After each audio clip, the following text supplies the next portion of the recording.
red light is on, which is a good sign. All right. So this is Cecelia Parks. I am here with Joe Montoya and Alan Cohn, and their daughter Camryn is also sitting in with us. It is Tuesday, August 25th, 2025, and we're going to go ahead and get started. So to start off, what words do you all use to describe yourselves? Do you say gay? Do you say LGBTQ? Do you say queer? How do you all describe yourselves? Yeah, I describe myself as a gay, cisgender male. Yeah. Gay. The interesting thing about all of this is going to be the generation differences with the younger group and our group. Gay. I've had to say. Yeah. That's one of the reasons that I ask, is that everybody uses different words. Yeah. And what pronouns do you all use? I really don't, but I identify myself as he, him, and his. So yeah. Man. All right, sounds good. So before we get into the questions with Joe and Alan, I just want to note that they both did an interview in 2019 that was really extensive, over an hour, that talked about sort of their history of getting to Charlottesville and having children and getting married and all these kinds of things. So if you haven't listened to that and you're listening to this, I would recommend listening to that.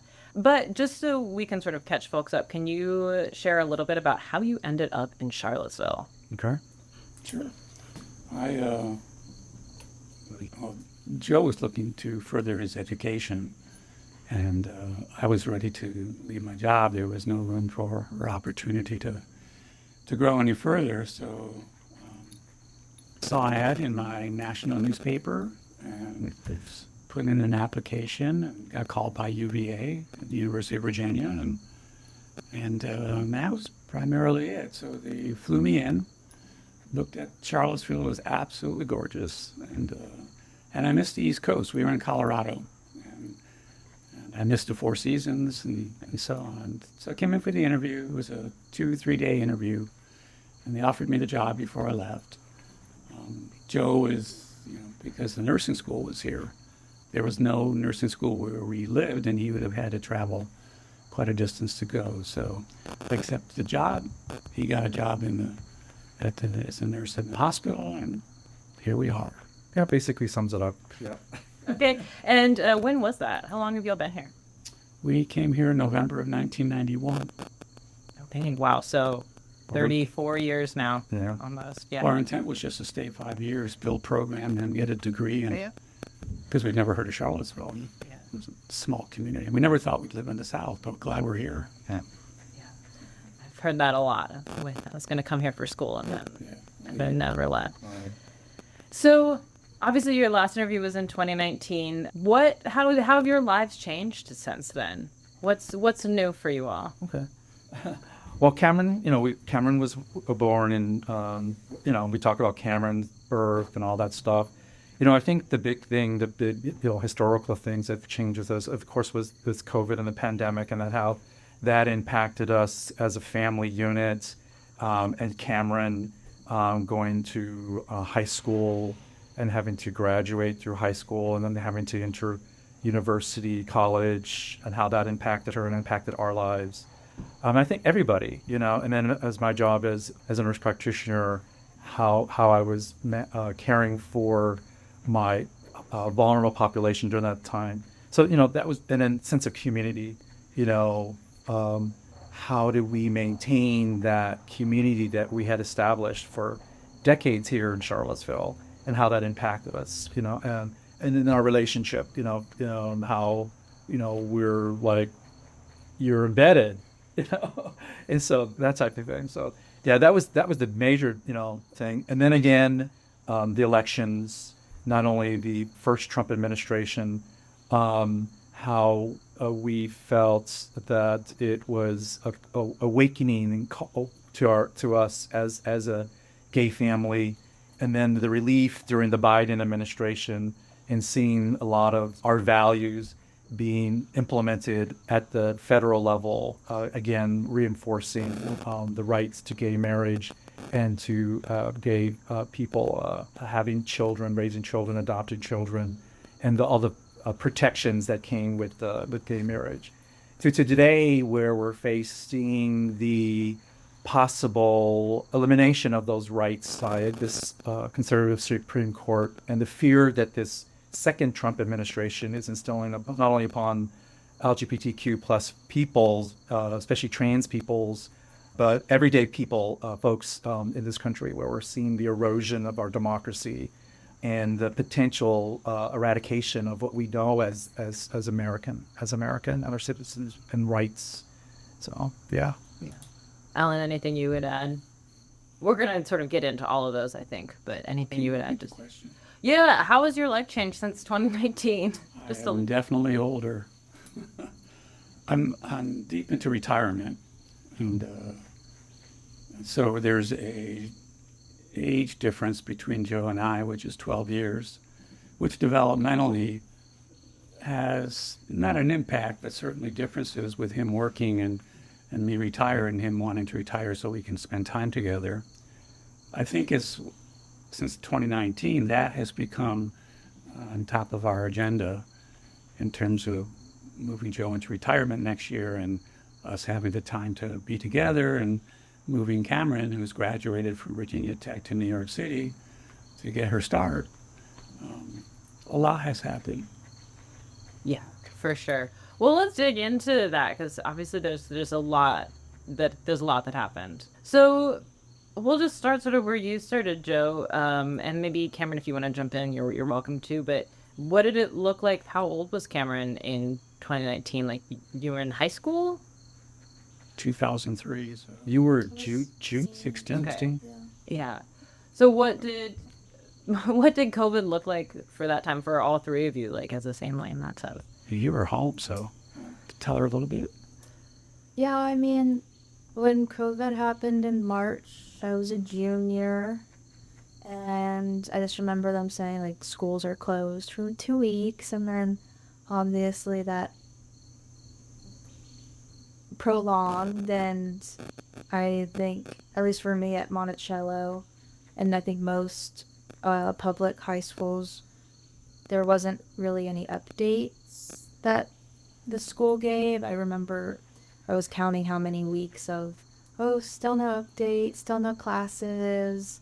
I think it went on for like 2 months or something, and then we finally got school online and then finished that year, and then I had my whole senior year online, which I didn't even mind that much because I was very introverted in high school, and like, I think for me, I kind of enjoyed it being online, but I was just home for most of the time. I mean, I had horseback riding, so that got me out of the house. She was an equestrian competitor. Yeah, but yeah, I think at least as a family, we were very strict on, like, precautions, Yeah. masking, and not going out unless we had to. We would do like walks down the driveway like multiple times a day. And yeah, pretty much. yeah, I think this, just remembering being locked in. I worked for the federal government, and so I was doing a lot of telemedicine at that point, and so being isolated in a room in the house for 12 hours. I created a gym in there, so not only was I there working, then I was there for exercising. I opened the door. I was like, oh, there's a world out there. So that isolation, not only within the society and the community, but also within our home. And so we made a really strong effort to be together, spend that time together.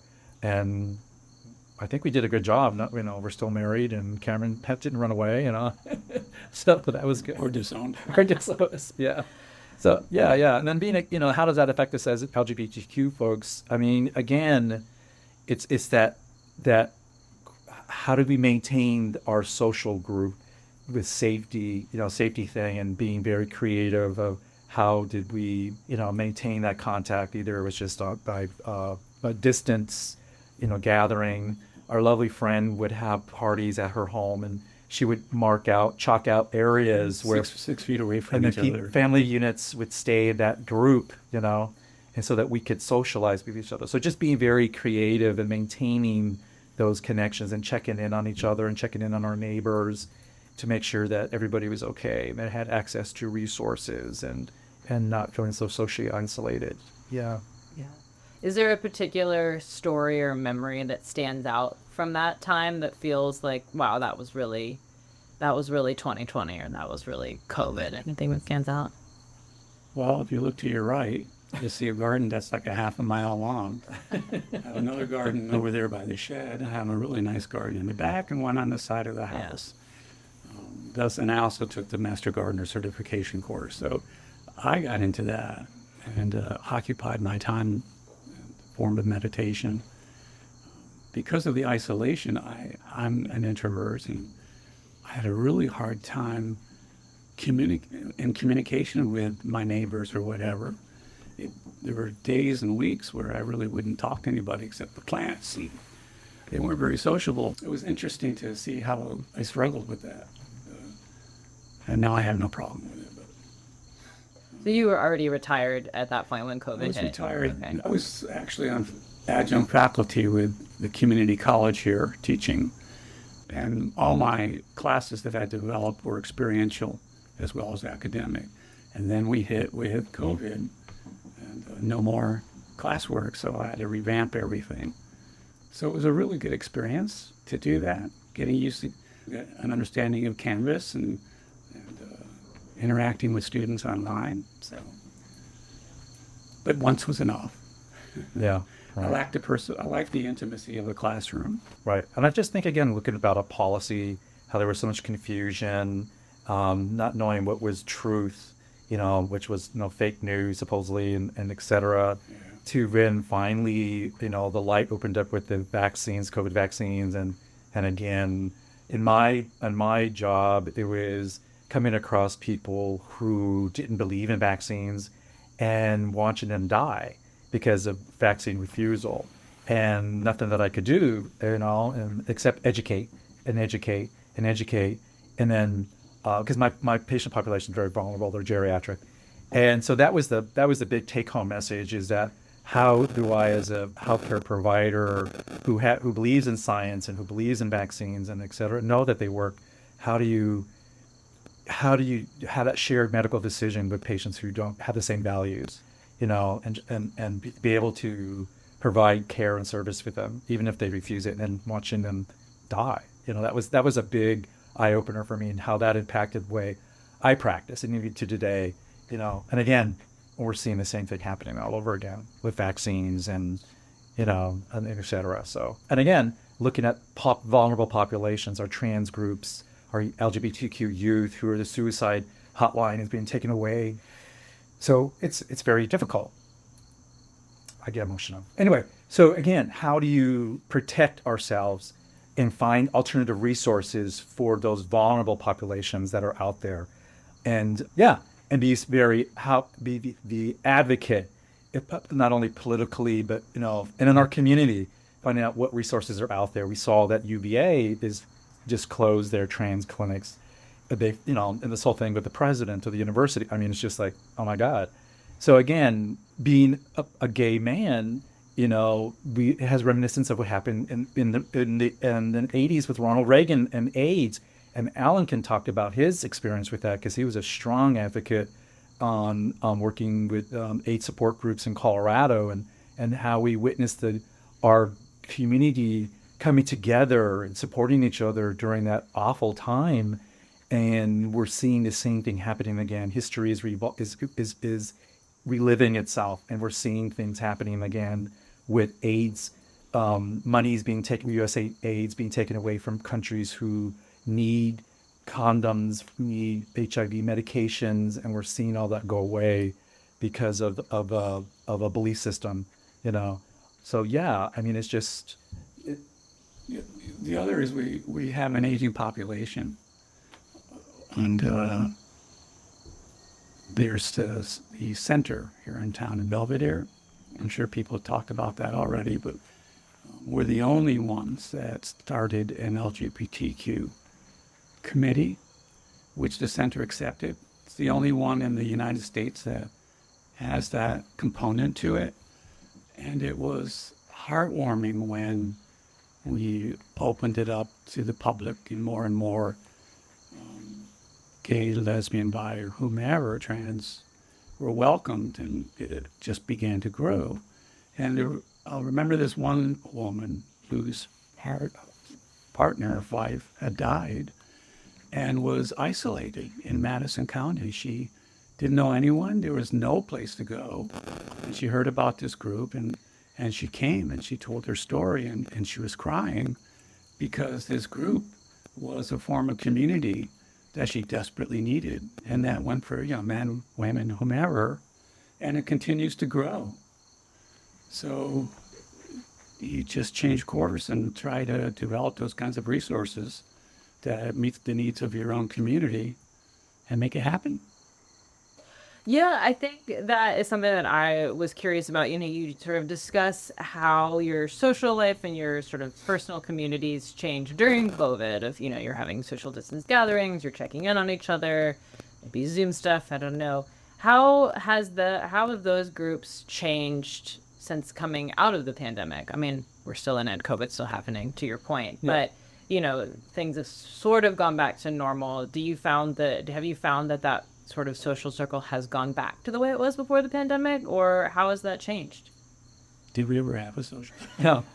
We were family. We connected with others that had children, but our lives were no different than anybody, straight, gay, whomever. So a lot of our connections were, our neighbor, and others, Lizelle, and it crossed over all boundaries. Yeah. But we had that when Camryn was born. We got recognized as a family. I developed a program at UVA that served about 75,000 people here. And when we would go out, I would introduce Joe, not as a partner, spouse, or whatever, but I'd always introduce him. And they would, shake hands, but we were together all the time. So they would hardly recognize him or make recognition of him. Right. When Camryn was born, we went out, and all of a sudden, people changed and acknowledged him as my partner. Yeah. And they defined us differently.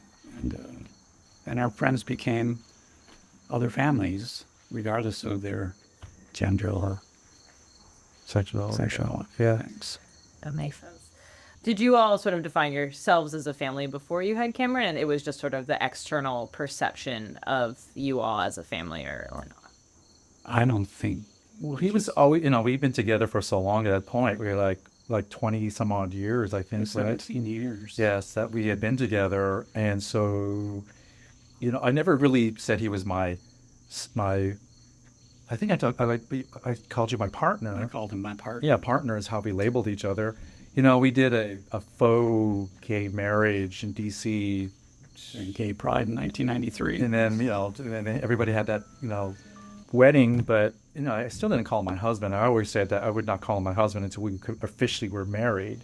And since Virginia was home for us, I said, I'm not going to I'm not going to go someplace and get married, because it just doesn't mean anything, it doesn't have that value so yeah. But we always saw each other as a family. He was my partner, and then when we got married, and then when Camryn was born, and then we got married, then definitely that cemented us as a family unit. Such a lucky girl. Such a lucky parents. Yeah. So I think that actually, leads into something else that you were talking about, which is sort of, the impact of the current political situation of the Trump administration. But before we get into the current thing, I think it might help to understand why it was so important for you all to get legally married in the first place. Because obviously, to each other, you had a very important, meaningful relationship. So why was it important? I believe you all got married on the first day that it was possible in Charlottesville in 2014, right? Okay, the first man. Yeah, that makes sense. Yeah, so why was it so important for you all to get married, especially, that day? I think the most important thing was for Camryn to have a married parents. I knew that certainly came into play. I remember Joe making me get on my knees to propose. I said, it's been 17 years. I did. And I guess, where's the ring? I said, the ring's already on your fingers. But go ahead. Well, again, we had legal documents to protect us in case, financial, health-wise, power of attorneys, advanced medical drugs, all that stuff. but it wasn't enough. I mean, at any point, anybody could have come in and prevented us, me or Alan, from making any type of decisions, financial, medical, whatever. Or taking Camryn. Or yeah, and then when Camryn was born, it came into our life, to separate us for whatever reason. Thank God our families didn't believe that, but you never, society, no. So it kind of offered protection, getting married. And so we, again, revamped those documents, several times. We looked at them, and particularly today, we just went and had all of those legal documents, cemented so that if anything should change, our family unit is protected. So again, wills and trusts and things like that. Yeah, and all those medical documents that needed to be in place so that if something happens, because you just don't know what's going to happen, or if it happens, what's going to change. Alan is retired military, so one of the benefits I get is I get spousal benefits. Okay, what's going to happen if I didn't have that until we were able to get legally married? So what does that mean then with thousands and thousands of couples who are legally married? That's what's going to happen. Are we going to be a separate class versus future gay people who are going to get married? What does that mean to my benefits, my federal benefits? Are those going to go away? I'm lucky that I have my own health insurance and whatever. I don't have to worry about that. But there are other, again, vulnerable people who are going to be potentially without those benefits, and what's going to happen? What's that safety net for these people? Okay, that's my concern. And then Camryn, fortunately, Camryn's now an adult. Okay, so nobody can take her away from us. But again, the inheritance, what happens with the inheritance, or her able to come in and help us when we are vulnerable, aging, and we need somebody to make decisions for us. Will the law say, well, she's his child but not my child, so she cannot speak for me in case I cannot, so those are the fears that we have in this political climate. Plus, I'm a Hispanic man. Okay, I have Hispanic origin. My family's been multi-generation in the United States, but my joke is if I don't come home one day, look for me in being in Florida in a camp, or deported to Uganda or something because of my ethnicity and my skin color. Then add upon that I'm a gay man. Oh my God, look what happened to that poor gentleman who got deported to, I think it was El Salvador, right? Because he was gay and he was, anyway. Those are the concerns that we have, and the importance of having protection, federal protection of our marriage, of being married, and et cetera, because we don't know what's going to happen in with this administration. I feel like we have a guardian angel. So he's right. When Camryn was born, their gay marriage wasn't in the picture, and so because of my military benefits, she would inherit all that, insurance and whatever else. And so he put me down as the biological father on the birth certificate. Kirsten, who's Camryn's mother, was obviously the biological mother, and that was how it went down. But then we also took it further where, thankfully, we got a lawyer, and he took our case to court for us to have equal legal and physical custody of a newborn. And the judge signed off on it and said, with our backgrounds, including Kirsten, her mom, it's a no-brainer. It was a judge that worked with dysfunctional families. Yeah. So we got that. That's a legal document. We were probably the first and only gay couple in the state of Virginia to have legal and joint custody of a newborn. And we were in the right place at the right time. That's what Alan referred to it as a guardian angel with us. Because we were purposefully, because of our sexuality, we purposefully, and with Kirsten's mother involved in all those decisions, decided how the birth was going to happen, where it was going to happen, for those legal protections of us. Knowing that if Camryn was born in Naval County versus Charlottesville City, things would be different, because then it wouldn't have happened. The judicial system is different. The judges are different. And then having allies to guide us through that process, and knowing the system where these documents are sealed, that, again, we're protected. So again, then bring it forward, how you need to be creative. you to, how to know the system and how to protect your rights, because your rights may or will be taken away. How can you protect yourself as an LGBTQ plus person? And so you need to be knowledgeable and know your allies and know your strengths. And that's the importance of community. Okay. And knowing the resources in Charlottesville, such as the senior center, offering support to, as we age in place, okay, as seniors, as gay seniors in this area. So that's what's important about history, all right, and pulling it forward. So, yeah.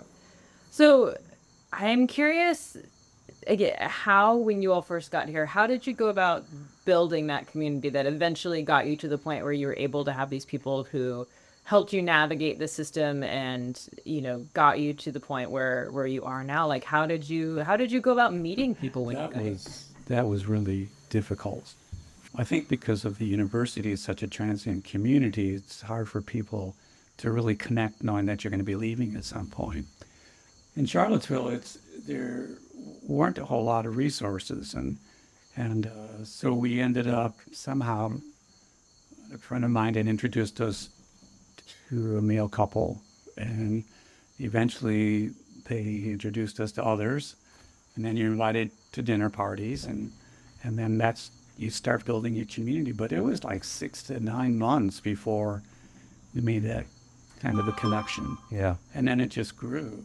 Yeah. I've noticed since COVID, people communed differently. Like most of our friends were lesbian, were women, obviously they play together. And, but now they, through COVID and more recent, have communed within their own group.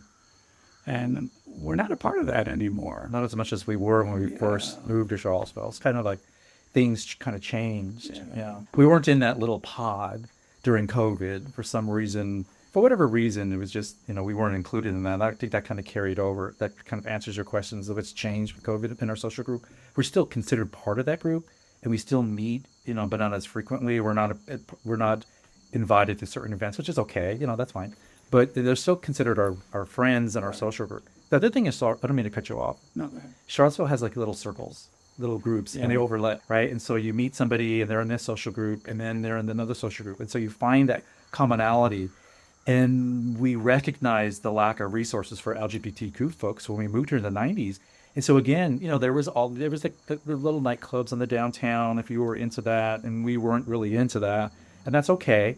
It had its place, and we understood that. And restaurants, there were certain restaurants that were owned by certain gay men. And so, that was where we would gather. Finally, because UVA was such a didactic type of community, transient community, there was that fear, that local fear some smaller communities have of LGBT folks. And so we were able to establish a support group for not only for students, but for faculty. And he was involved in that. Let me go into that. So being on faculty at the university, I was also on faculty at the medical center, and I also worked with both the university. And I worked with all of the departments. And found out that there was a LGBT group for the residents in the medical school, that there was a group of faculty that formed their own group. The students had their own group. I'm sure there were other groups.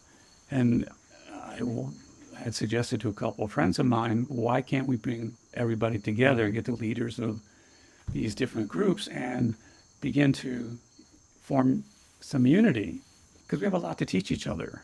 And rather than compartmentalizing, and we want to be among the same, obviously, but, coming together. So we did. We started out small, with a member of the residents and the faculty and students. And one of the deans allowed us to use their what do you call those houses? Pavilions. Yeah, pavilions. Yeah. So it was huge. And the first year, it took us a lot of work. And the first year, we had about 30 people. And then it just grew. The house was full. Was this UVA Pride, or is this something else? We had no real name for it. It was just the coming together. Do you remember who might have been involved? Because I interviewed Claire, and I can't remember. Catherine Gillespie, maybe. They weren't Yeah. involved with that, and the Okay. people that were involved are no longer here. Jenny O'Flaherty was a pediatric physiologist. She was more of a major. She was on it with me, Yeah. and I can't remember. That's Charlottesville. People Yeah. just move away. And so a lot of times what happens is that because it's so transient, you have strong leaders, nobody replaces it. And so it kind of fades away, dissolves, and then it comes back. You And it know- comes back in different type, like Pride. Okay, and we see Civil Pride now. So those are the types of things. So you have strong leaders, and as long as you have those strong leaders, it stays and it grows. But once the strong leader goes away, it kind of fades. So right now, I think we've got some groups out there with strong leaders that are keeping things together. You're seeing Civil Pride has grown, and we saw that from its infancy to where again a small group of folks had an idea, and they started really small, and it just grew, and fortunately another strong leader took over when the other ones stepped down. And it's look at what it is today. And you've seen the same thing at the university, I think. Even though we're really not affiliated with the university anymore, we still see some of that. Well, we had a provost who was outwardly gay, who really did a lot in terms of advocating for all of us and made things happen. But we're doing the same thing again now. I mean, we're compartmentalized. We have the senior center, and then we forgot his name, it's 30-year-olds and 40-year-olds. Oh, Elliot. Oh, Jason Elliott. Yeah, Jason went out and Elliott. see them. Yeah, whatever he right. calls it, yeah. Right. And who else? No, I mean, I don't even know what else is out there. And also, I think historically, when we were not allowed to be married, and this is what Catherine talked a lot about in her interview about Andre, her wife, going to Lizelle Duggar and before Lizelle, for Valentine's Day, and how we would get together and have the dinners, to celebrate, our relationships during that time. And that was another opportunity for people to gather and celebrate each other in a safe place, and then having a purpose, and a goal, and then we don't do that anymore because there really is not a need because, well, we have gay marriage. Well, that may change. That may be the emphasis for us to get together again as a community and a group for support, That's how community could formed. Right. And it's evolved to like small, again, we're going back to that small groups of people where we go out to dinner in people's homes and things like that, but not a big community group like it was before, And I think because we are agent in place, we value the senior center for offering those opportunities for us to get together. And it's a lot. You just go to the website and you can find out about it. It's just amazing, So are the people that you have met through the senior center, is that like a different group of folks than you sort of had met or been friends with in the past? Or is it kind of the same group of people and now you're all sort of older going to the center? It's both. So people that we've known for years in Charlottesville who've aged in place with us, they're now members. And because a lot of people who retired to Charlottesville was a big retirement community. For whatever reason, these people come to Charlottesville, either be closer to their families or they decided this is the place they want to live, whatever, regardless. They're alumni, a lot of them. Oh, they're alumni, yes. Charlottesville always pulls you back. We're meeting new people again. And yeah, so it's great. And you're finding people from all over coming here. We have all that commonality. There's a lot of commonality. They're bringing new ideas, our experiences about how, what it is to age, not only as a gay person, but also in this community, and not only how fortunate we are to have resources like the university hospital, like the center, but also what's missing, what's not there. Okay. And what I'm finding is that there's the hidden community are people who grew up in this community who are kind of like either socioeconomically depressed or just don't have that sense of community for whatever reason. What resources are there for them? Okay. And again, I'm going back, it goes like to our trans folks and to our youth and to our older trans folks. What is missing for them, healthcare wise, community wise, resources wise? Because I don't see a lot of people like that in the senior center. Okay, where are they? Why are they invisible, and what can we do to help support them? That's a big missing piece in Charlottesville, Albemarle, and our surrounding counties for LGBTQ folks. Oh, where do I want to go? Well, I think you brought up so many interesting threads. I think that one thing that I've been thinking about a lot, and I think you all mentioned it, is how this sort of era is in some ways reminiscent of like AIDS and Reagan and sort of the non-response, in that time period. So I'm curious how, if you want to talk, whatever you'd like to share about sort of your experience with the AIDS epidemic or, sort of community building or activism around that time. And then how you're thinking about that, and if that is informing how you're thinking about what's happening now. It just feels like just a regression. Yeah, how that affects maybe the planning that you're doing. Yeah, I'm just really curious how you all are sort of, what your experiences were, and then how that's affecting what you're thinking about now.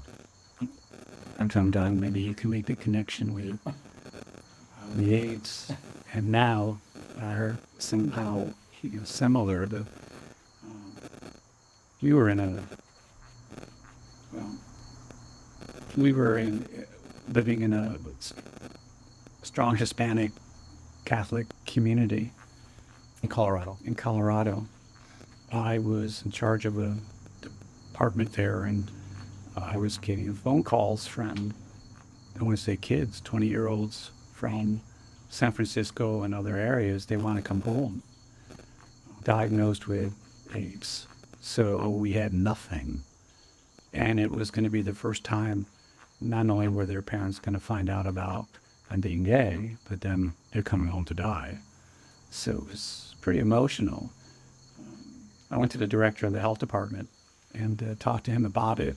Did the same thing that I'm known for, pulled in 32 leaders in the community, from the police department to nursing homes to Medicaid and social services, and we met. And out of those 33, 32 came, which I was really surprised for that, but they were invested in this particular. And then it blossomed. And then we joined with another one and blossomed all over Colorado. AIDS support groups is what it's. Yeah, but also developing the services. I have a funny story, but I shouldn't tell you. We love funny stories, but you don't have to tell me. Yeah. So I'm not making the connection with, I don't compare AIDS. Well, yeah, I compare AIDS to what we went through with COVID.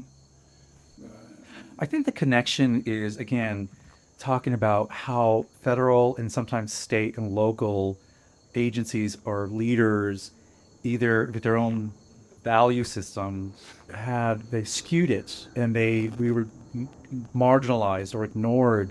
The resources weren't there, and unfortunately, because of that, hundreds of thousands of millions of gay people died, or suffered, and their families. And then, how does that carry over to today? Well, we saw that with COVID.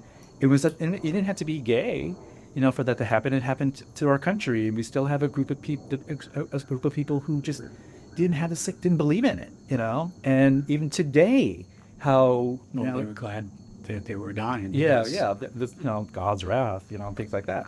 And same thing that we're seeing today, the same mindset of dysfunction, not only at the federal level, state level, local levels, but also with communities of, again, taking away gay rights, taking away trans rights, and not understanding the impact of not only of us, but community as a wide. Because as the saying goes, who's next, So again, history is repeating itself. And because it's been a distance, and a lot of people don't, especially younger folks who didn't grow up with that, they forget. Okay. And so it's our responsibility as the seniors of our groups is to not only be the historians, but the leaders, but also the allies, the teachers, the educators, and not to place blame, but to help hold a hand and hand up so we can not repeat or minimize the harm that we suffered, our group suffered. That was a hard time. It really was awful. It's going to die off with us. I mean, the 50s were very difficult. We don't need to go back, but I grew up in fear. I think a lot of people now, they still have the fear, especially with current administration, but it's different. When back then it was conversion therapy and gay women would go in that were pregnant and give birth. They'd be sterilized without their permission. And so for me now, again, I'm Russian, I'm Jewish, first generation, and there's this fear coming back again during the administration's first term of office of the violence. And we're going to see it. And which is one of the main reasons why, we want to leave the country. We'd like to advocate, but we'd also like to pass that on because I'm tired. I've been advocating a lot. So Yeah.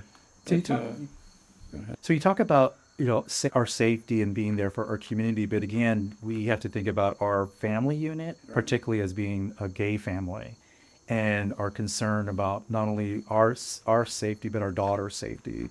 And the dogs. And the dogs, of course, the dogs. And what does that mean to us? Because this administration has been only in power for such a short period of time, and look at how drastic things have changed, and all the threats that are coming out even today of the militarization of our cities and towns, particularly of the Democratic strongholds, and the gerrymandering that they're doing, taking away the votes. Their plans to eliminate mail-in voting and things like that. So you have to be prepared, and not only with legal documents in place, but if you have the means to maybe even leave the country so that you're safe. It's reminiscent of what happened in Germany, and where, again, it's the ignorance of folks or the denial of folks that things were happening in the backyard, but it didn't happen to me.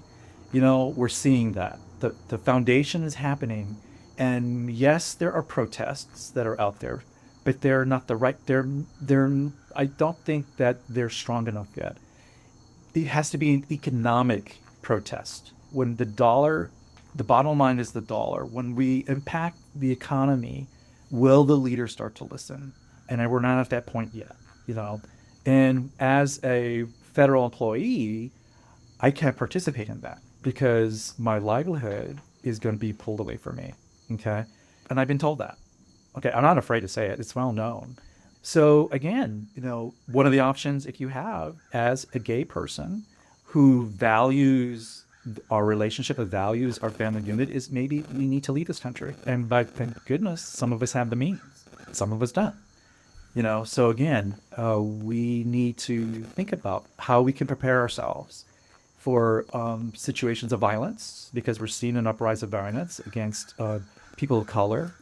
Trans people are being murdered. Gay youth, there are increased amounts of suicide or potential suicide because the resources are being pulled away. So we have to think about what options are available to us.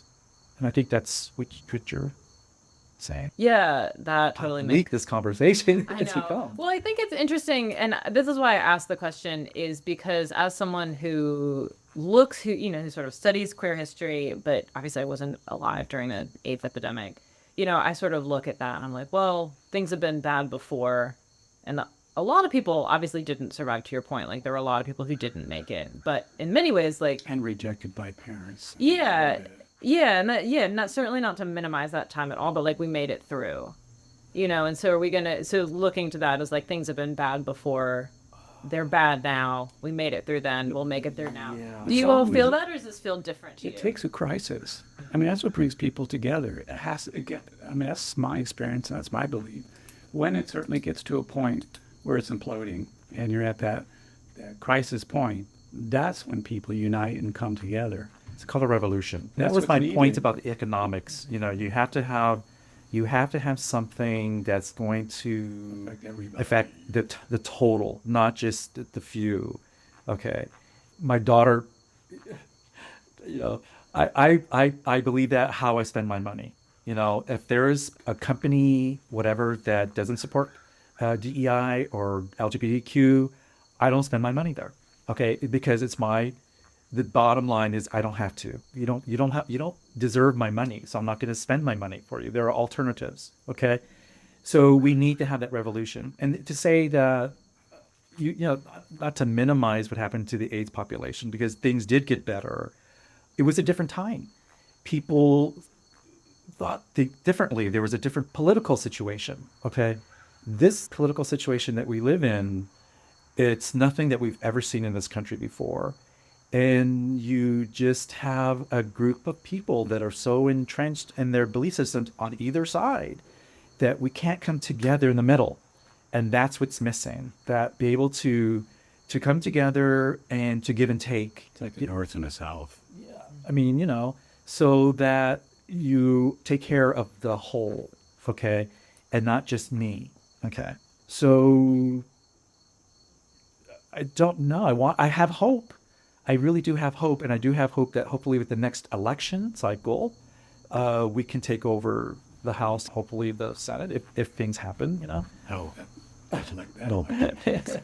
Yeah, so yeah, I mean, I do have hope, even though I sound bleak and whatever, it's not going to deter me to be who I am, to identify myself as a gay man, to support my family, and to look to what I can do to support my community and be out there and help them. Okay. Yeah. Yeah, that makes a lot of sense. I'm curious, you all both sort of alluded to this, but how does being in interracial relationship sort of affect the planning that you all are doing? Has that affected your relationship, or rather your experiences? Obviously you said a first generation Russian gay man and a Mexican. His Jewish is Jewish Okay. and Catholic. Yeah. Okay. Yeah. So interracial and interreligious. Yeah. So how has that affected your relationship or even your experiences of just being like an out couple? And then how is that affecting your planning for the future, if it is? Well, we also have a Buddhist monk who lives with us. So we have a shrine in our backyard, the only one between New York and Atlanta, Georgia. So Camryn was raised with the Buddhist monk, with the Buddhist values. Okay, so that's the other thing to throw in, that mix of multiculturalism in our family, right? Well, and having the exposure to Mongolian and Bhutanese and sleepovers with Tibetans. Yeah, as Camryn as a kid. But how is our relationship? I just think of that whole August, when he got surrounded. The August 17th. With the Unite the Right Unite the rally. Right rally. So, Thank you. August 11th and 12th and 26th. Yeah, I was raised Orthodox Jewish, so I was, destined to marry a Jewish woman, and and one with money, of course, So, and the Orthodox, it was fundamentalist back then. He was raised Catholic, and so with relationship is, well, how are we going to bring her up, and which way do we go, and my parents, we never really talked about or told them, although they would come and visit, stay overnight with us. and there's Joe. And he courted my mother by sending her gifts all the time, so she was quite happy. I was a pseudo-Jewish daughter-in-law. And found out that, it's kind of, although she didn't understand what a nurse practitioner was, it's like a doctor, okay, you're married to a doctor. And then we found out he was part Ashkenazi, and my prayers were answered, Jewish and a doctor. So I don't think it was more my parents and me going through what I was going through in terms of what do I say and when do I really... It was more out of respect. We respected. We didn't have to throw it in their face. His fault. I cared for his father when he was going through the thralls of cancer, and so he and I developed a relationship. And he knew Alan and I's relationship, but didn't have to really say it. And he recognized it, and it was just it was to honor him. That was the whole thing. And then My mother was not a problem. no, she was The like other part was Jewish mother. The men in my family were raised as the high priests, the Cohn. So how we were looked upon, and the example that we were supposed to demonstrate was high standards. So that was another factor that entered my world in terms of my dad and how he would react. But he came around on his own. He did come around on his own. And being respectful. I mean, I went I think I've never converted to Judaism, but I went to the Shoal, and I mean, I took classes to understand what the heck, what is this? We do Christmas and we do Hanukkah. And Yeah, we celebrate the holidays. But yeah, I mean, just again, having an understanding of who he is, the value how he was raised, what does that mean, and how do we and put that together in our relationship, and I think that's part of the reasons why we've maintained this relationship for 40 years, right? It's 40 years. Is just that acknowledgement of not only our similarities, but also the differences, and learning from that, and bringing us together. I was raised in a very strong Hispanic Catholic family and community. And when I came out, my family they didn't quite understand it, but they were accepting because I was their son. They were not going to, not accept me. That was just not given, But then when Alan came into my life, that was just like, my grandfather, he said, he would always call Alan, how's your man? How's your guy doing? And then I think the cement part was, he told me after we've been together for a while, he said, he's a really good guy. Don't you mess it up. I said, okay, there you go. I mean, I have nothing to worry about with my family, So, yeah. yeah. So this is a sort of a hypothetical question, but do you feel like an increased sense of urgency because of in this sort of current state? Do you feel increased pressure because you are who you are? Because you sort of alluded to, because you have Mexican heritage and you're Rasheen. Do you feel an increased sense of urgency around the preparations you're making, or do you feel like you would be preparing differently if you were just two like run-of-the-mill white guys? Probably so. I mean, again, I think the thing is that one, we're gay. Okay. Two, he's of our ethnicities. Okay. So and then again, our family unit. Yeah, and it's just this, we see the signs, we're not ignoring them, and so it's best to be prepared, and we've always believed in that. It's best to be prepared and having a plan in place, so that if something happens, then you can implement that. So, the take-home message is, it's you have to recognize the situation you're on, and one of the lessons that we've always pounded in Camryn's head stay ahead of it. is safety. Your safety is most important, and believe in that internal alarm, and so that you can recognize that when you are in harm's place, that then you can act, but have a plan in place so that you can act, and extricate yourself from that situation. And I think that being gay men who's Jewish and who's Hispanic, who has a daughter, that we are not ignoring those red flags, those signs, and we're acting on it. And so that's the take-home message to anybody. And regardless of the situation, this could have happened in the Biden administration, the previous administration. Things could have gone awry. We would have acted the same way. Okay, so, but we know this administration is coming after. It's happening. I am totally tired of living in fear. I mean, when we got married and we came down the steps and Channel 29 was there and the Cville was there and our pictures published all over the place, it's like, well, holy shit. It's like, they find out the address, what can happen? I mean, that's how it was when I was growing up. Orthodox Jew, you get beaten up, you get harassed, whatever, because of the anti-Semitic community. I don't want that in our age. It'll kill me. But it didn't happen. People honked the horns. They celebrated this. I was not out. I was working in a medical practice in the Valley, and I wasn't out to those people because it wasn't the place for that. And I got calls from people that I would never expect, to congratulate me on being married. It was amazing, Yeah. How did you grow up in a lot of fear, just being gay? Or? Not being gay. I was out being Hispanic. I was always told by my grandparents, avoid the authorities, police, as much as possible. You never want to be in a situation, particularly alone, being a Hispanic male.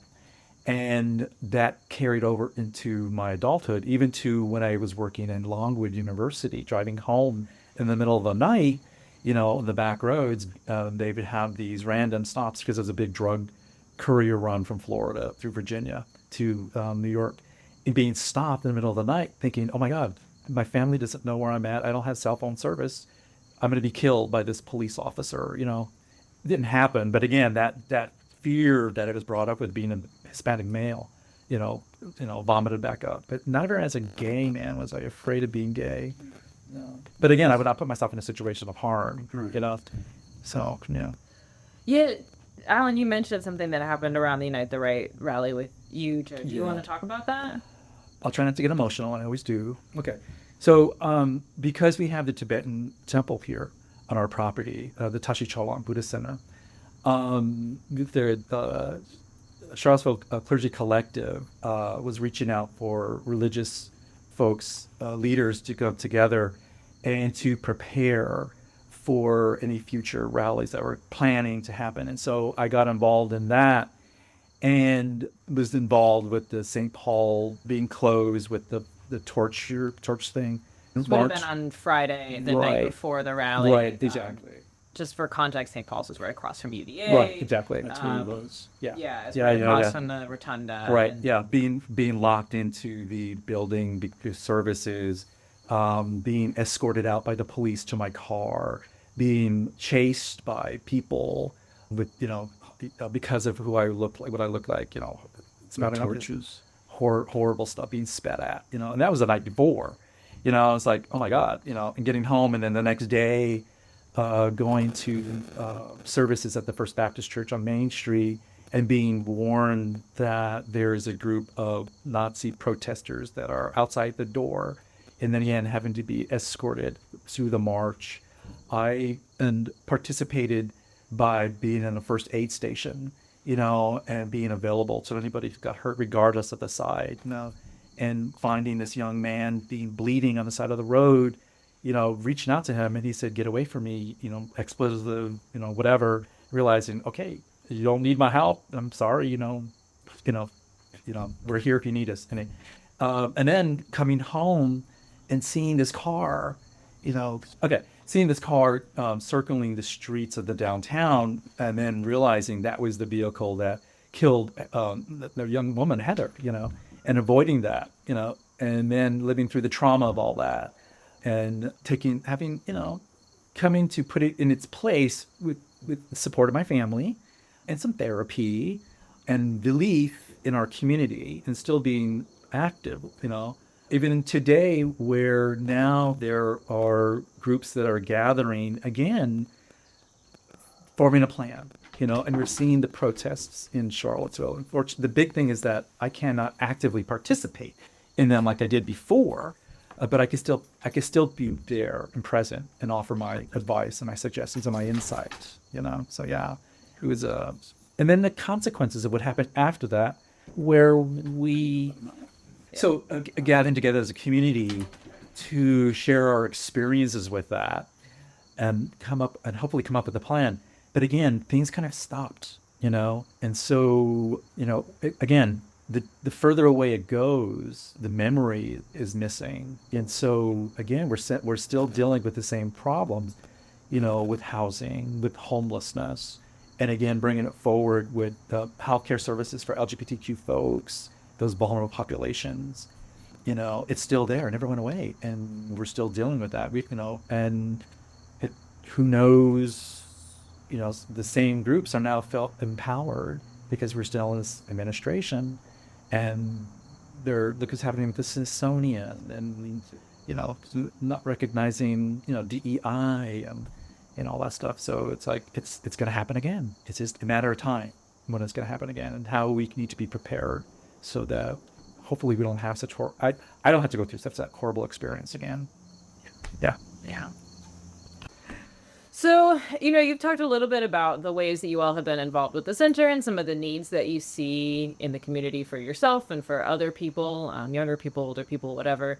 What would you like to see in Charlottesville in terms of LGBTQ people in particular? Like, what are some of the big needs? What would you like to see? What's your ideal vision for the future here?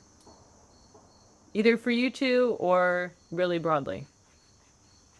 You say broadly, in terms of... Yeah. Like, obviously, like, services for young trans people are not necessarily going to affect you two directly, but it is something that it's nice to have. And support. Yeah. There are services for trans adolescents, which is nice to see. After that, in terms of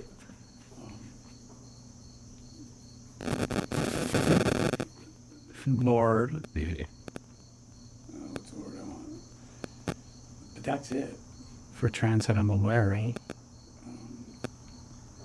I'd like to see more resources for them. I'd like to see more community where they're involved and integrated into us. I think for the future for us, I think, like I say, even though I sounded bleak, I still see some hope. And there is some hope that we still have. And again, I'm looking forward to retirement, which means spending more time with my husband and getting ready for this next phase of our life, helping our daughter on her next new adventure into New York and whatever that's going to blossom from that. We're really excited about that.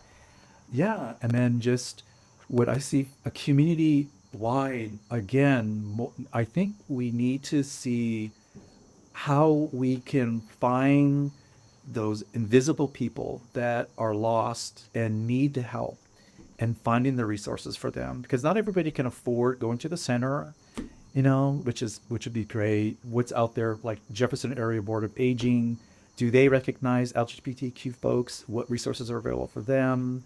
We have people who are socially isolated, particularly the elderly, who are very vulnerable. How can we identify them?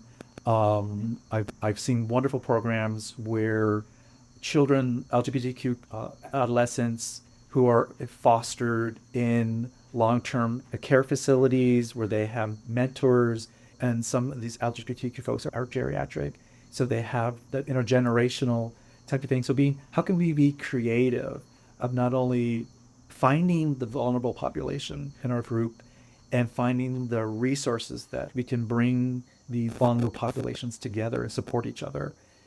Charlottesville is a great community to live in. It's beautiful. It's very diverse, and a lot of us have the same value system, thank goodness. And so again, it's just how do we find each other and learn how we can support each other. And because I'm definitely going to need it as I age here, And so that's what I'm hoping for the future of Charlottesville and for our community. Yeah. Yeah. We'll see. What's one thing you all, or more than one, it can be however much you want, something you wish people knew about being gay in Charlottesville that maybe you think people don't know? That's a neat question. What do we think people should know that they don't know? Yeah. Do you have an idea? Go ahead, maybe I'll spear off. I don't know. I mean, again, one thing that I found out of all of my experiences is that there are these small communities, religious, sovereign church, I think it's what it's called. I've been to a couple services there, loved it. To the center, to some of the restaurants and clubs that are out there. I don't know if there's any at all now in Charlottesville. But also university, UVA hopefully still has some organization together, finding those niches and those niches that fit and work for you, and then how you can bring them together. Is there a repository of all of these resources? I don't know, maybe Elliot, Jason Elliott. He knows how to do that. I don't know. I'm not. That's how it began. I think have you talked with anybody from the university? Yeah, I talked to Gary Nemax. Yeah. Oh, Gary. Sure. And a couple of other folks who now, of course, I'm blanking on Yeah, everyone. that's Yeah, I have spoken to Gary Nemax and a couple of other people who have been involved in the university. Yeah, it's just finding those entities that are out there, that fit you, and then getting together, and bringing them together. And I don't know if there's a resource directory. I don't know, a listserv or something. I don't know. But I think that's the one thing to be able to survive in Charlottesville as a queer person, LGBTQ person. It's finding those resources, those niches, and then just going out there and being involved. Yeah. I think the aging question is interesting because, and maybe this is just because of who I am and like the fact that I'm in my 30s. I feel like I know of a lot of things for people my age and younger, but if I was like a full I also don't have kids, and so I feel it. Yeah, I don't know if there's a lot for people who are 40 plus, really. Yeah, single, 40 plus, like. That was he ran an internal counseling center. That was one of the hardest, most difficult, was people feeling isolated that were single. Right. Where do I go? How do I find somebody? And it's even more so when they're gay. Oh. At least you can go to church and fit in, when they're gay, and do you not have any gay groups in church? So they either left, or they met somebody, and they stayed, and they're still here. Yeah. Yeah, I think that was the biggest thing that we found. Fortunately, we had each other. We didn't have to go through that, But yeah, that's one of the most common comments I hear a lot, even to today. It's really hard being single and gay in Charlottesville. I mean, thank God I don't want to. But can you imagine being older, being a widower or something like that? It's like, how do you connect? I don't know. I don't ever want to find that out. Well, that's what's happened. When I talked about this woman that lost her partner and found a center, Right. There's quite a few. Right. And as you age, your social group is really mixed. Yeah. In terms of straight, but whomever. Yeah. And if you're a parent, that's even another group. Right. So it's hard for them. Right. And I served a lot of rural patients. I live in the rural communities here in Charlottesville, and they're isolated. I can't imagine being a senior gay person living in Buckingham County or Madison County or Greene County or Louisa, where you're so isolated. How do you... And not accepted. And have no resources. And it's a totally different world in these rural communities. How do we extend the loveliness that we have and the resources that we have in Charlottesville out to these other communities? It's just mind-boggling. I can't imagine how to be gay and senior in these rural communities in Virginia, how to survive. Yeah, amazing. I'm hungry. Well, thankfully, my last question is there anything else any of the three of you would like to share for the historical record? We've covered a lot of ground, but is there anything else you wanted to share? No, I'm not as hopeful as you. I'm not going to see in my lifetime, I don't think you're going to see in your lifetime, the hope coming to fruition in terms of the change that you would like to see. All right. We can talk about this at the Dinner tonight, yeah. It's going to be a long time. It's gonna take some time. It's gonna take some time, and it's gonna take some effort, And like you say, we look at the civil rights movement. We look at the AIDS epidemic, and now we're looking at what's happening in today's world. I have hope. All come together. Yeah, I have hope. It may not be the ideal, but I have belief in America, and I may be having rose-colored glasses or whatever, but I do believe there's the majority and not the minority will overcome what's happening, and things will change, and I'm hoping for the better for everyone, regardless if they're gay or not. We need hopeful people. I do believe there's going to be a civil war. I do. Okay. And Tracy Chapman, do you know Tracy? Yeah. Singer? Yeah. She has a song about that. And, it's true. Camryn, anything you want to add? I don't think so. Did it make you feel sad? Well. I know, I'm so sorry. I feel really joyful. Nope. Remember, you are a different generation, and what we grew up with was a much more hostile and fearful environment than a lot of it is now. So I'm not saying I don't have hope. I'm just saying this will trickle down for generations, and you'll live with it. We lived with the politics that we went through, and move on. You learn to integrate and become a part of it and define yourself and move forward. So no different. Maybe. Okay, well, thank you so much. Yeah, thank you all.